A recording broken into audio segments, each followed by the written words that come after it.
neighbors, nieces, nephews. This is your favorite Uncle Spooty, the neighborhood supporter, and welcome back to I Got Five on It, where I take topics that I'm interested in, break down my opinion in 5 minutes or less. Sometimes I fail, sometimes I succeed, but regardless of what, I'm glad you're here with me. Make sure y'all like, share, and subscribe at the door. I'm glad you're here. Welcome. Frames by Zenny. Go ahead and hit that promo code. Go ahead and do that. Road to 1,000 subscribers. That's the first goal.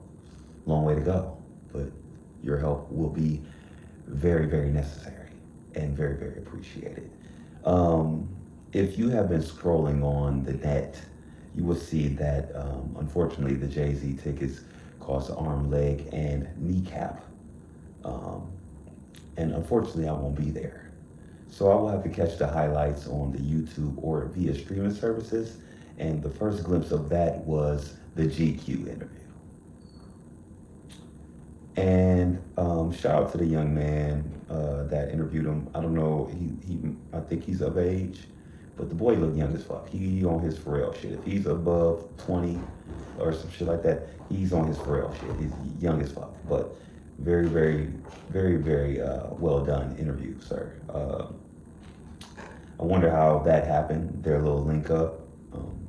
And sorry that I don't know the guy's name, but he does a good job. But he has a sit down, Jayz has a sit down with GQ, and it's kind of crazy because you got, it's two sceneries. It's like one with, with the kind of boss like seat, and you got the one where he chilling.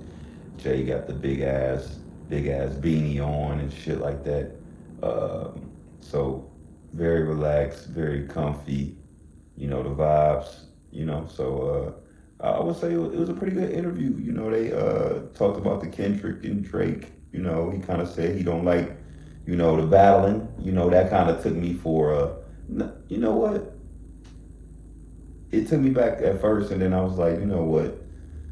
This is like 50-year-old Jay, man. He ain't, he's also the one that apologized for Super Ugly. You know what I'm saying? So, because he went too far. So I could see him, at this age and this stage in his career kind of looking at, how they chose to spar or battle or whatever the case may be, which theirs is far from a spar. And be like, you know what? I don't think we need that. And I like the fact that he addressed the Super Bowl situation. Kendrick was the no-brainer, which most people knew that, but people had their personal feelings attached to who the selection is. Like, I haven't had a complaint towards any of the acts. I'm just curious of what they're going to bring to the table, as long as I feel like they're a well-respected talent and they're willing to bring some creativity to the show. I don't mind them touching that Super Bowl stage. He talked about the 444 album and how that was his hardest album of, being transparent and stuff like that. What else I kind of got a little upset at something because I felt like he was taking a Pharrell route on a comment, and he was kind of like, but I kind of just changed it. Like, maybe he's trying to speak it from like a motivational lens, but it was kind of like where he said it's like the word allow, and you do gotta kind of remove it to change your mindset to push through, because you kind of have to make your way. So I'm gonna give him a little grace on that one, and I switched the script in my head, so I'm rocking with you, Jay. And the most exciting part, I would say, I think we have a Jay album on the way. A Jay-Z album is going to happen. The interviewer said, we expected you on that Clips album. And shout out to the interviewer, like I said, I need to find out his name. I'm gonna drop it in the somewhere, you know what I mean? Somewhere in the caption, somewhere in the description. And I might attach it to, in the, the description as well, the whole interview. But he's like, well, we expect you on that Clips album. He said, you know what? I wanted to, I was almost there, but I wanted it to come from me first. I wanted it to come from me first. Me first sounds like an album. He said he has to get it out. Get it out. He has to, you know, he has to expose the thoughts that he has been having. He said he has created some things, but he's just been angry. Oh yeah, he addressed the lawsuit. You know what I mean? I like how he stood on business on that. Like, you know, I'm not taking no settlement. Nah, I would die. Like, I feel him on that. Like, just taking a settlement on some shit that you didn't do. Nah, bruh. Not me. Not me, buddy. Not. I'm not going. But what I am going to is a Jay-Z album. I can't wait. Excited. Don't know what to expect. But I did appreciate him saying the interviewer. And I hate I got to go on the interviewer. And my phone is nowhere to be found. But he basically said, have you been missing the game or whatever it may be? And he kind of was like, you know what, I get my creativity out through Beyonce, like, cause he helps Beyonce, they create together. So he said that actually fulfills him. I love how he talked about Blue kind of stepping into her own with the dancing, showing that he's like a very involved father. This was well executed, man.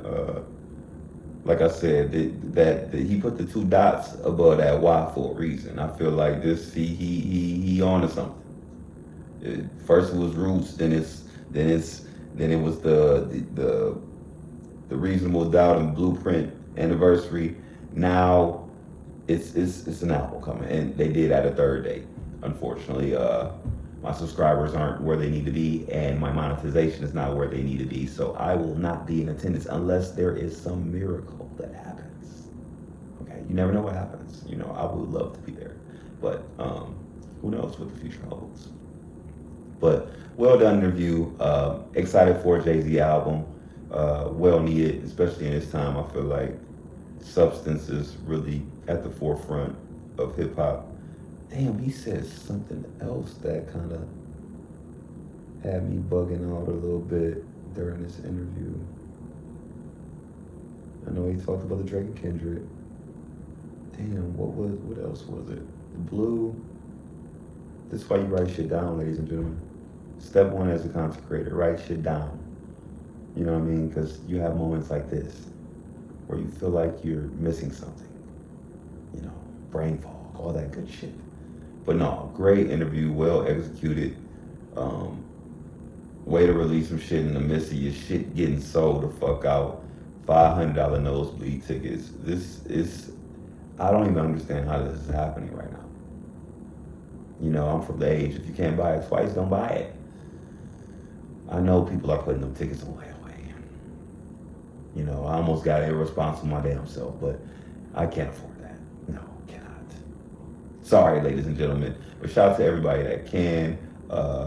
Make sure y'all like, share, subscribe. Let me know how y'all feel, man. Let me know how y'all feel about this upcoming Jay-Z album, man. Are y'all excited?